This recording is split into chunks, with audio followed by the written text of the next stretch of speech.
say, because I know how bearing the heat can go, especially being from the South. I do understand. I don't want to rush God's work either. So, if you would go with me, 2 Samuel, 15th chapter. We'll begin reading at verse number 13. 2 Samuel 15. We'll begin reading at verse number 13.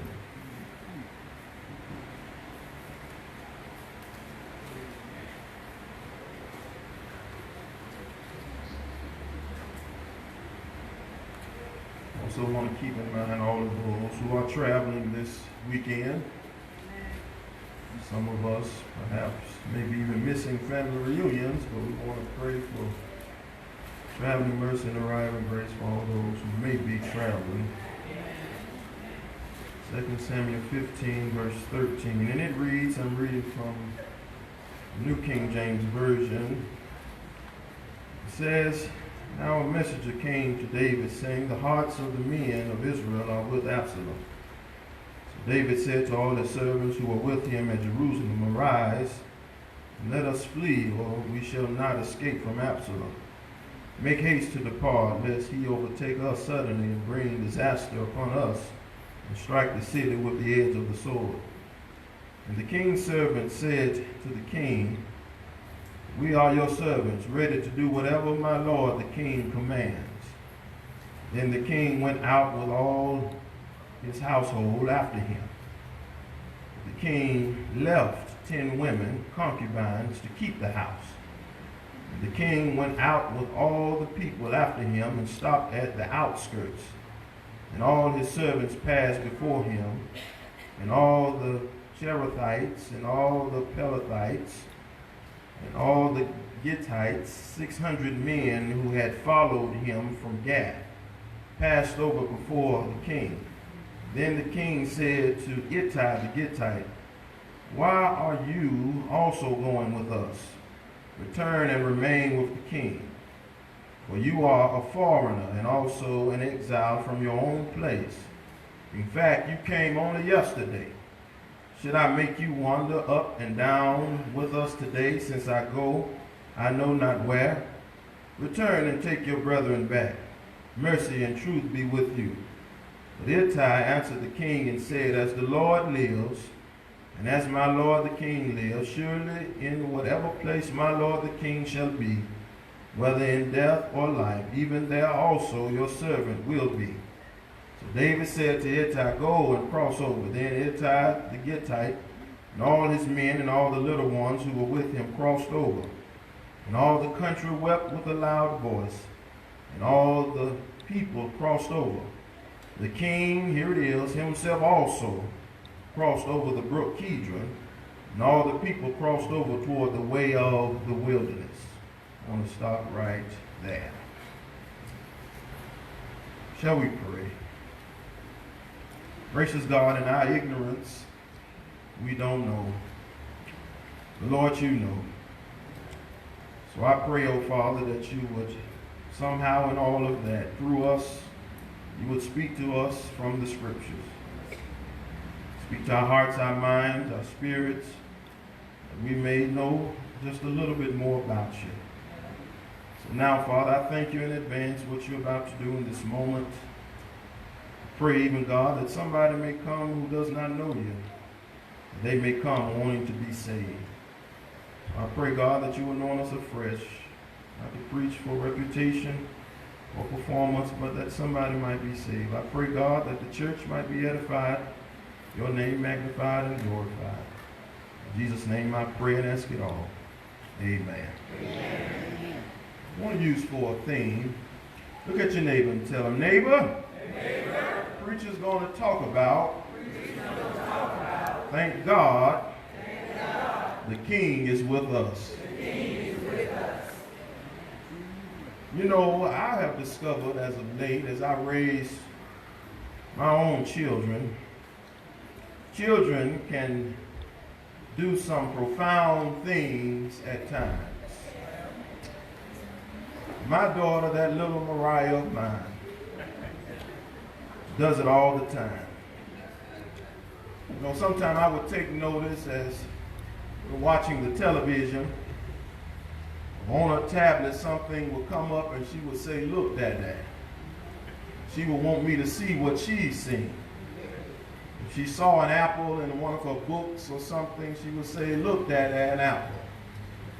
She would say, even if she saw a banana on television, she would say, "Look, Dad, a banana." She's getting used to these things. While at home, one day she told me, "Dad, I got to go potty." While at home, I always tell her, "Go home," you know, she's at home, you know, safe and sound. But as she would go, she would return sometimes saying, "Dad, turn the lights on." And as she would do this, it struck me one day. Because she taught me, for number one, that you don't go into dark places without the Father. Number two, that if I can obtain the Father's presence, the lights are sure to come on. All of the time, my brothers and sisters, our children give us these subtle messages that has God written all over them. These messages in the text are being plastered throughout the household of David. But these messages at this particular time is not so good for King David. But now the veil of God's mercy has been lifted from his house. His firstborn to Bathsheba has been taken in death. Tamar, his daughter, has become a victim of rape. His son Amnon was the rapist who violated her. His other son Absalom has conspired now to take his throne in Jerusalem. A house in turmoil is an understatement of what the king at this particular time is going through. Now all of a sudden he is the outright chosen leader of the kingdom of Israel. But from the outside looking in, it seems that he has failed at leading his home. Many from the outset will say that he's unfit and he's unqualified to be the king. But what really is it that qualifies a king to be a king? Well, as I checked the job ads from Genesis to Revelations, all I could find was whom he calls, he also justifies. And whom he justifies, he also glorifies. But this King David has been anointed and he sure enough has been appointed. And no one could take that away from him. No one voted him in and nobody voted him out. The Lord picked him and the Lord can sure enough pluck him. And at this particular moment in the text, the Lord is sure enough doing some plucking. And as a direct result of the king placing Uriah on the front lines of battle, and now with him taking Uriah's wife to be his own. With all of this calamity in the king's house, there has also been some chaos in the kingdom. With all this calamity and chaos, it's so easy to throw in the towel. It's so easy for him to now just all of a sudden quit. But the king is the king. He doesn't abandon ship. He doesn't just jump overboard to save himself. But look at the king. Look at him keep his posture when he's now been prompt with pressure. Look at him stay cool, calm, and collected as catastrophe now creeps into the city. Look at him present himself in such a peaceful manner as he is poised for his position. With all of this happening and with all of this going on, watch this, in verse 14, the king still gives direction. Oh, here he is. Now these directions, now they are not just your on the back of the box directions. These are not just your normal direction, but it looks as though that the directions that the king gives makes him look a little weak. It looks like the directions make him look afraid. But these directions are directions simply to fall back into the will of God. Verse 14, the king tells all his servants that it's time to move. He says it's time to go. For he's telling them we are not going to fight this fight because this is a fight we cannot win. Now remember now, I just told you that Israel now is in this predicament because of the sins of the king. It's because of what he did to Uriah and what he did with Bathsheba. And as a result, God told him, the king, through Nathan, that the sword would never depart from your house. And that's why I thank God, because the king had enough sense not to stay and fight. Because if he would have stayed and fought, that would have meant that he was going to stay and fight against the will of God. But this king, it has to be for David an humbling experience, because he's a warrior. But he has slain his 10,000. He has defeated Goliath and the Philistines in battle. He crushed the Moabites to the point where they had to accept him as ruler and then pay him taxes. He demoralized King Hadadezer and Zobah. He met him in battle at Hamath. He captured 1,000 chariots, 7,000 chariot drivers, 20,000 soldiers. But even when it came to fighting this battle, he could not fight against what God had said against his house. But the king knows that he cannot win. And some of you in this place right here this morning, you're right now fighting battles you know you cannot win. You never win when your life does not line up with his will. You don't win when sin has been the author of your autobiography. You never win when you are not paying your tithes. You never win when God is a John Doe in your everyday experience. And I know God has favored you before in your life. Record permeates with flawless victories, but now you've messed up. Now you have brought trouble on yourself, and trouble has come to the people around you. Sin has been a constant drip of water that has slowly cut a hole in the rock of your soul. But because when sin grabs a hold to you, setbacks are imminent. Sin got a hold of Samson one day. Delilah stole his heart. She worked on the boy until he rested his head in the fluffy grooves of the pillows of her lap. Sin sent him to the grinding mill and took his eyes from him. Sin got a hold of the prodigal son. But he ate lamb chop, steak, and shrimp one day and ate slop from the feeding trough of the swine the next. Sin got a hold to Ahab, but he was hit by an arrow through an open area in his armor. Blood trickled all over his chariot, and his blood thereon quenched the thirst of hungry dogs. Sin got a hold of Jezebel, but she was thrown from the window of her palace in Jezreel. She was trampled on by horses, became dog food for canines. I'm just here to tell you, it's just not in your best interest to fight against the will of God. Because you cannot win. But yet somehow through all of our mess-ups, God still affords us undeserving grace. And he shows it because here in the text, the king still is granted dedication. As the king tells his servants, we're leaving. The servants say, we are ready to do whatever. In other words, they're telling the king, if you go down, we'll go down with you. If you want to fight, we'll fight with you. Even if you look closer at the language, they are saying, if you want us to die with you, we'll do that too. But they knew that it was better to die with the king than to live in prosperity with the enemy. These servants were sold out for the king. These servants were not the kind of servants who you could just pay off. These servants were convinced and they were convicted.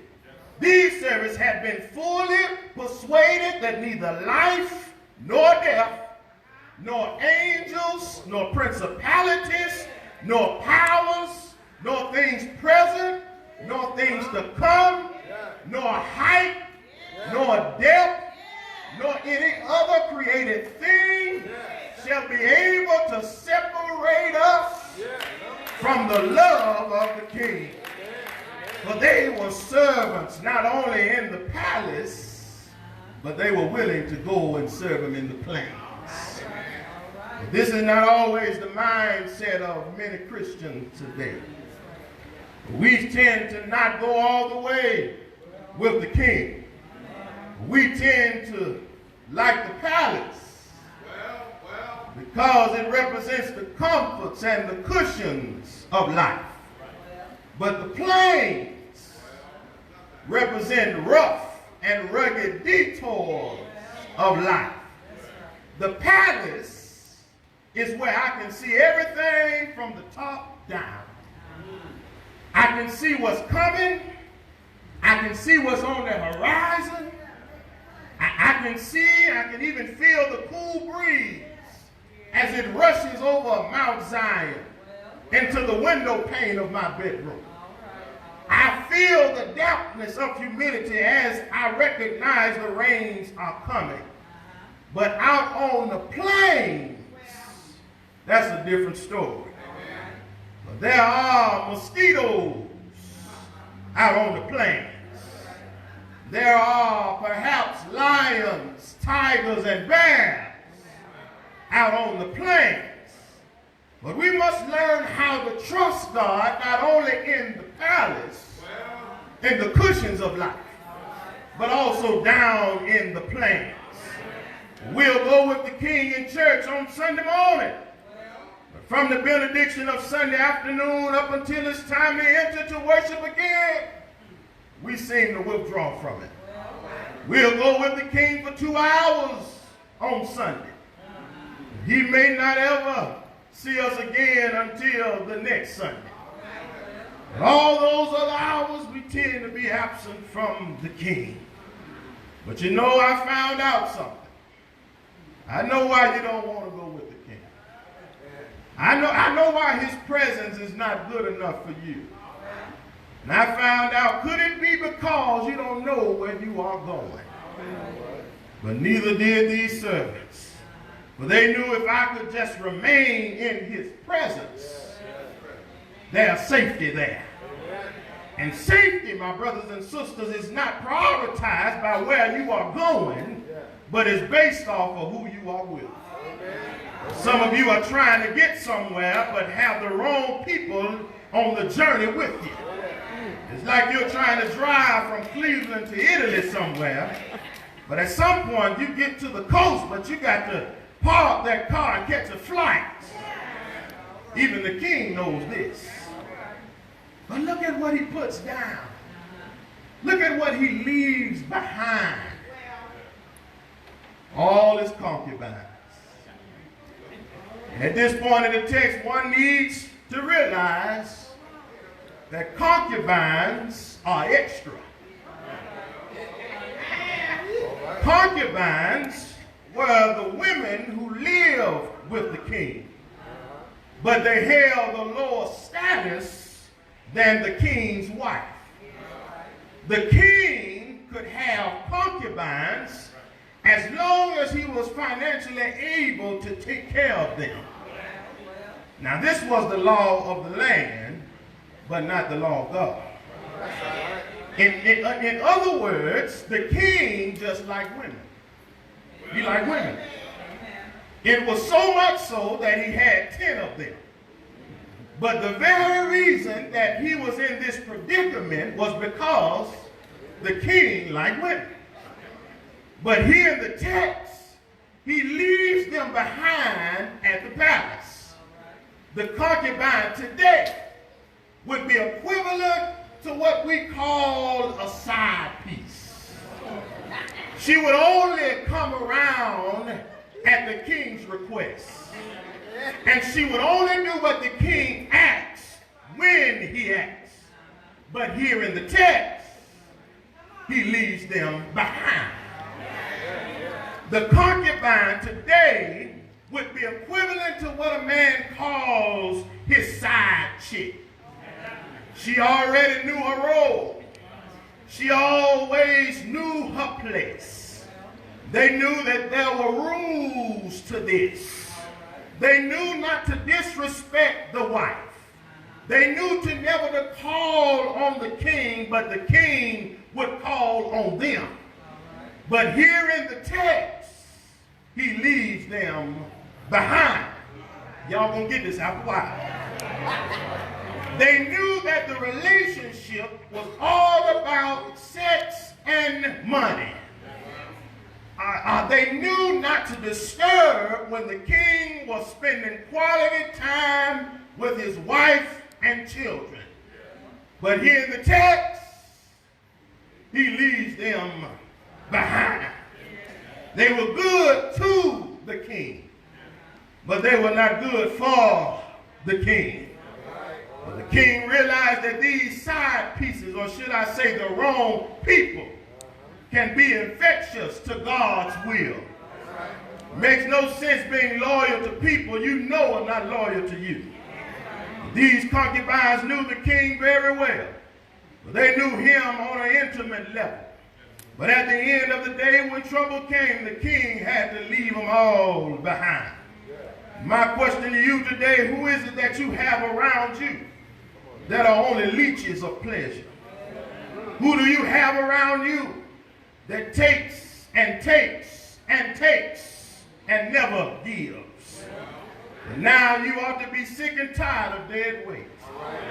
Well, if you show me your associates, I'll show you your right now and your future. But this dedication and loyalty to the king is being afforded to him not only by his people, but also by foreigners. The king and the people are leaving the city. They approach the last house before their descendants into the Kidron Valley. The king sees a man by the name of Ittai that is in the caravan of followers. And verse 19 says that the king asked him, "Why are you going? You are a foreigner and have been exiled from your home." But then look in verse 20, it gets interesting. For the king says, "You came only yesterday." It's at this juncture in the text I had to ask the Lord. I said, what is Ittai? What did he see in less than 24 hours that made him saying, "I'm going to stay and I'm going to go with the king"? What is it that he witnessed or maybe even heard and even experienced that made him feel that his chances are better with the king than his own hometown king?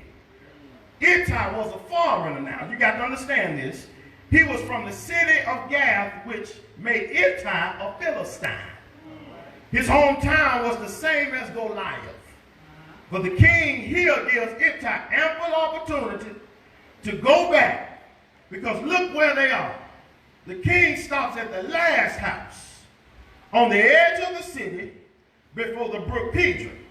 While everybody else is still moving and passing on, he gives Ittai a chance to think about what he is doing.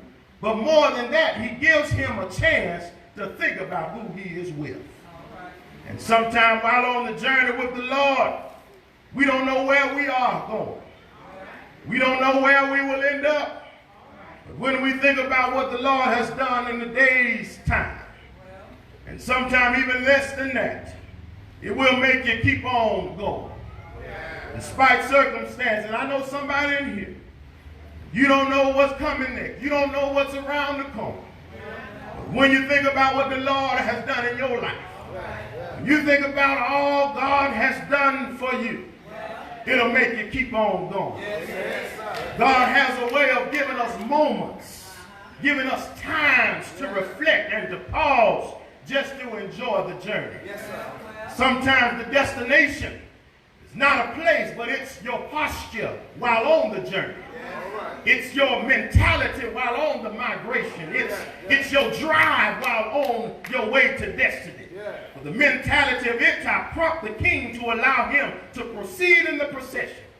But Ittai says, "Surely wherever my lord the king may be, whether for death or for life, there also your servant will be." All Ittai was saying, "I just want to be where you are. No, now this portion of the text is for those who know something about the Lord's presence. And if you know his presence, you will know that you can be outside in the rain and still have shelter. You would know that you can have nowhere to go, but still have a destination. You can be in the middle of the storm and still have peace, because sticking with the King is more important than what's in my immediate proximity. But his presence is enough to stay with. It's too much to leave behind. Staying with the King, I want to tell you, it's going to cost you. Staying with the King is going to be challenging. It was a challenge for the Israelites, because they know now that they have to cross to a low place. For they now have to leave behind the familiar memories of comfort, contentment, and even convenience. For they are now headed into territory where men, kings, and even life goes to die. For they're headed now to the brook called Kidron. For it was located eastward of Jerusalem. For it presently runs between the temple and the Mount of Olives. For it flows south, running all the way, emptying down into the Dead Sea. For the brook runs through what is also known as the Kidron Valley. The Kidron is where all of the debris, the waste, and the excretion of human life flows from the city. It is where some of the kings of Israel have been buried when they died. But this valley could have been a final destination, as they cried and wept. And as they wept and they cried, the tears flowed from their faces, from their tear ducts to the base of their chin. They cried, but then there are two things that happened. One, the Bible says that they passed over, which means they were only going through. For some of you are in some hard situations right now where your pillowcase is salty from the tear stains from where you have cried. Your soul is almost numb just because you can't take it anymore. And you got a headache now just because you are sick and tired of crying. Have I got a witness here? But secondly, the text shouts with good news, because there in verse 23, it says that the king also, I wish I had some witnesses in here, that the king also passed over. Well, I'm out of here now, because I thank God, because the God I serve will go through also like I have gone through. Can I get a witness here? For we have not a high priest, that's Hebrews 4:15, which cannot be touched with the feeling of our infirmities. Have I got a witness here? But was in all points tempted, likewise as we are. Yes, he'll pass over with me, and I came to tell you he'll pass over with you. For the king will be with you in Jerusalem, and he'll be with you in the Kidron. Can I get a witness here? He'll be with you when you are married, and he'll be with you when you are single. He'll be with you when you are old, and he'll be with you when you are young. He'll be with you in the morning, and he'll be with you in the nighttime. Can I get a witness here? And I can't speak for you, but I know God for myself, and how he's been with me. Can I get a witness here? He was there when I was up, and he's been there when I was down. Yes, I heard David said, if I send it up into heaven, thou art there. Can I get a witness? If I make my bed in hell, thou art there. If I take up the wings wings of the morning and dwell in the uttermost parts of the sea. Even there your hand shall lead me, and your right hand shall hold me. Can I get a witness? For God has been, He's been there for us through so many years. Through Sardis and almost 100 years, the Lord has been with us through some dark days, and He's been with us in some good days. Can I get a witness here? He was with Daniel in the lion's den. He was with Shadrach, Meshach, and Abednego in the fiery furnace. He was with Moses when they crossed over and when they were in the wilderness for 40 years. He was with the Israelites as they went in and out of oppression. He was with Gideon when he needed a few good men. He was with Paul and Silas when they prayed in prison. He was with Peter when he needed an escape route. He was with John on the Isles of Patmos, and He's with you. He's with you right now.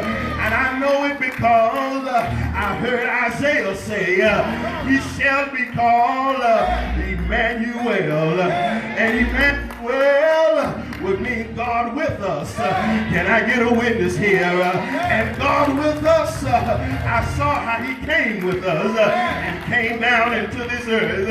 And He came down and walked streets of the earth just like me. He came down and felt pain just like me. He came down and He cried and wept tears just like me. But on a hill, yes sir, called Calvary, He died. He died.